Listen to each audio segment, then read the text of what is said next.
साथी, कौन है वो लड़की जो मुख्तार अंसारी की अब आगे विरासत संभालने वाली है? क्या अखिलेश यादव उस लड़की को मुख्तार अंसारी की विधानसभा से उम्मीदवार बनाने वाले हैं? कितने दावेदार हैं मऊ विधानसभा उपचुनाव को लेकर? जैसा कि आप सभी जानते हो, मऊ के जो वर्तमान विधायक हैं अब्बास अंसारी की सदस्यता रद्द हो गई है। भारतीय जनता पार्टी सदस्यता रद्द करवाने में नंबर 1 की पार्टी है और ये शायद विपक्ष के पार्टियों को रास्ता बता रही है कि जब आप सत्ता में आइएगा तब ऐसे ही चीज़ों का इस्तेमाल करिएगा। खैर, वो बात की बात है। चलिए मऊ की तरफ चलते हैं। मऊ विधानसभा में उपचुनाव अभी प्रस्तावित नहीं है, लेकिन अटकलों का बाजार और चर्चाओं का बाजार गर्म है कि मुख्तार अंसारी की जो वर्तमान की जो सीट है, इससे कौन होगा विधायक। अब्बास अंसारी के बाद कौन लड़ेगा यहाँ से चुनाव? 4 नामों की चर्चा है, लेकिन एक प्रमुख नाम है, एक नौजवान बहन है, तेज तर्रार लड़की है, जो हो सकता है अखिलेश यादव समाजवादी पार्टी इस बहन को मौका दे सकते हैं। आप हमारे पीछे तस्वीर देख सकते हैं। मुख्तार अंसारी की सीट से इस तेज तर्रार लड़की का टिकट फाइनल। मऊ उपचुनाव में सपा से होगा उम्मीदवार।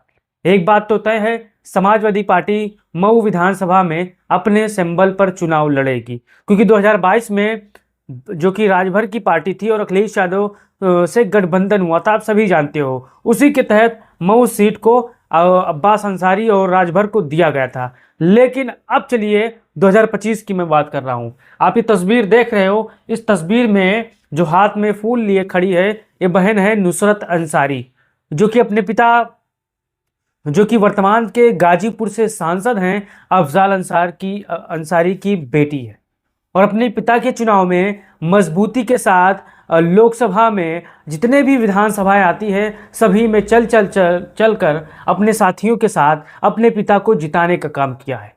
पहले नाम पर इनके जो नुसरत अंसारी हैं, इनकी चर्चा हो रही है कि अगर अखिलेश यादव जी चाहेंगे तो नुसरत अंसारी को उम्मीदवार बना सकते हैं। आप देख सकते हैं अपने चचेरे भाई उमर अंसारी के साथ वो तस्वीर है जब अफजाल अंसारी साहब चुनाव लड़ रहे थे। गांव-गांव, सड़कों पर घूम घूम कर समाजवादी पार्टी और अपने पिता के लिए वोट मांग रही थी। साथियों, ये तस्वीर आप देख सकते हैं और अंदाजा लगा सकते हैं। अब चलिए जान लेते हैं इस विधानसभा सीट का जातीय समीकरण क्या है और खासियत क्या है। मुख्तार अंसारी इस पर कब से और कब तक विधायक थे? आप देख सकते हैं मऊ सीट का सियासी इतिहास। 2017 हो, 2012 हो, 2007 हो, 2002 हो, 1996 में मुख्तार अंसारी लगातार ये चुनाव जीतते आए थे। 1 बार, 2 बार, 3 बार, 4 बार, 5 बार। अब इस सीट पर साल 2002 से मुख्तार अंसारी काबिज हैं। साथियों, आप सभी जानते हो। बांदा जेल में बंद मुख्तार अंसारी 2012 में बसपा के भीम राजभर को चुनाव हराया था, यानी वो जेल बंद से ही चुनाव लड़े थे और चुनाव जीत गए थे। 2017 में मुख्तार अंसारी को सुभाषपा के उम्मीदवार महेंद्र राजभर ने कड़ी टक्कर दी थी, लेकिन मुख्तार अंसारी ने फिर भी यहां पर 8698 वोटों से चुनाव जीत गए थे। साथियों, ये सीट जो है राजभर बाहुल सीट है, ये आपको चीज को समझना है। अब 2017 में मुख्तार अंसारी को बसपा ने टिकट से चुनाव जीता था, आप सभी जानते हो। मऊ में जातीय समीकरण क्या है? मुस्लिम 1,70,000 है, अनुसूचित जाति 91,000 हैं, यादव 45,000 हैं, राजभर 45,000 हैं, चौहान 42,000 हैं, छात्री 18,000 हैं, ब्राह्मण 6,000 हैं। मऊ में मतदाताओं की संख्या 4,77,298, पुरुष 2,51,000 है, महिलाएं 2,25,000 है। थर्ड जेंडर यहाँ पर 3 है, जो किन्नर है 3 है। लेकिन ये पुराना डाटा है।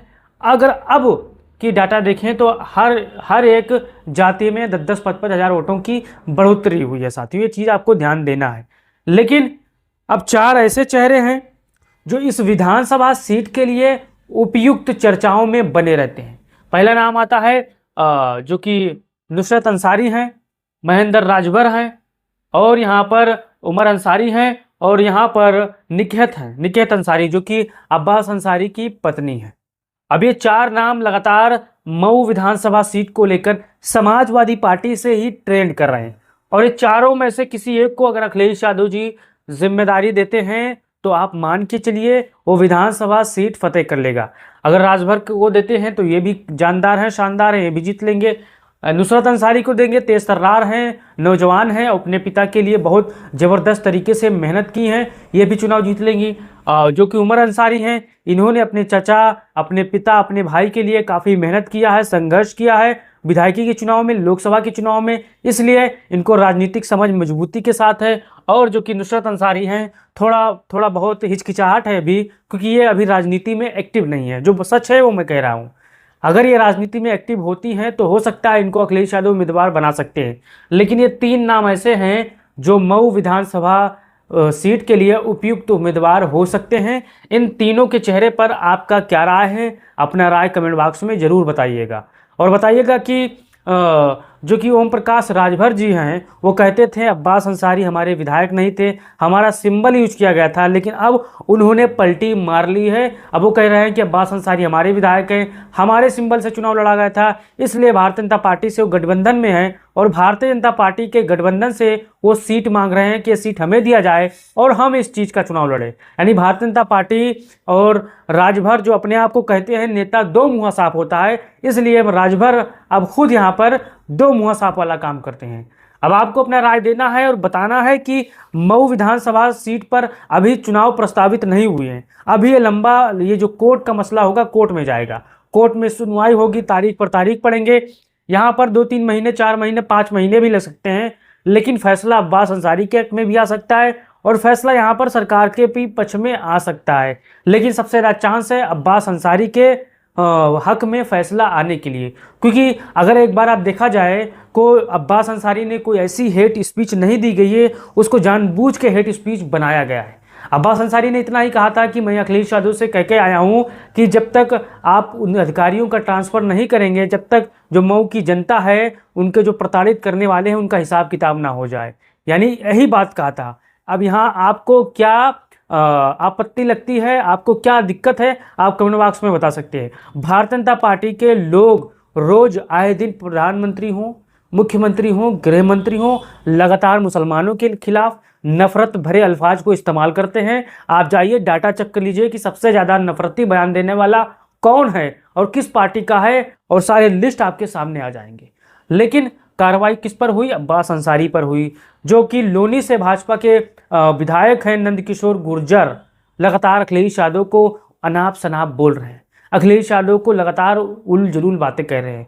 जो कि सरधना से एक पूर्व विधायक है जो अपने आप को बड़ा गौरक्षक समझता है, वो भी लगातार उल जलूल बयानें दे रहा है, लगातार अखिलेश यादव के खिलाफ बयान दे रहा है, लेकिन उस पर कोई कार्रवाई नहीं होगी। लगातार भारतीय जनता पार्टी के बड़े बड़े नेता हैं, लगातार मुसलमानों पर, अखिलेश यादव पर, राहुल गांधी पर, विपक्ष के तमाम नेताओं पर ऐसी ऐसी बातें कहते हैं, ऐसी जाति सूचक बातें कहते हैं कि यहाँ पर मैं वो नाम ले नहीं सकता। बहन कुमारी मायावती को प्रताड़ित करते हैं जाति सूचक शब्दों का इस्तेमाल करके, लेकिन उन पर कोई कार्रवाई नहीं होती है। आपने देखा होगा भारतीय जनता पार्टी के नेताओं ने सेना का अपमान खुलेआम किया था, उनकी सदस्यता रद्द नहीं हुई। एक मंत्री था जो लगातार सेना पर अपमान कर रहा था, उसको पर FIR तक दर्ज नहीं हुई, कोर्ट को सामने आना पड़ा। लेकिन अगर विपक्ष के नेता चूं कर दे तो उसकी सदस्यता जा सकती है।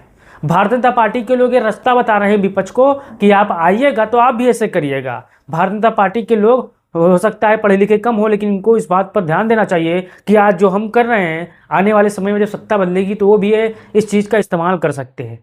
अगर कोई अल्फाज में आप दिक्कत है तो आप उस जांच की जांच कराइए, हर चीज़ करिए, लेकिन आदमी जब सवाल करता है तो आप उसको उठाकर बंद कर देते हो। ऐसी तमाम ऐसे खबरें आपको सोशल मीडिया पर देखने को मिलेगी। लेकिन फिलहाल आपको मऊ विधानसभा सीट पर अपना राय देना है और बताना है कि इन चारों में से किसको अखिलेश यादव जी उम्मीदवार बनाएंगे और कौन सबसे जानदार रहेगा, शानदार रहेगा और ज़बरदस्त रहेगा, कौन सीट फतेह कर सकता है आपके हिसाब से। आपको अपना राय देना है, उस वीडियो को तमाम साथियों तक भेजना है। जय हिंद, जय भारत, जय समाजवाद।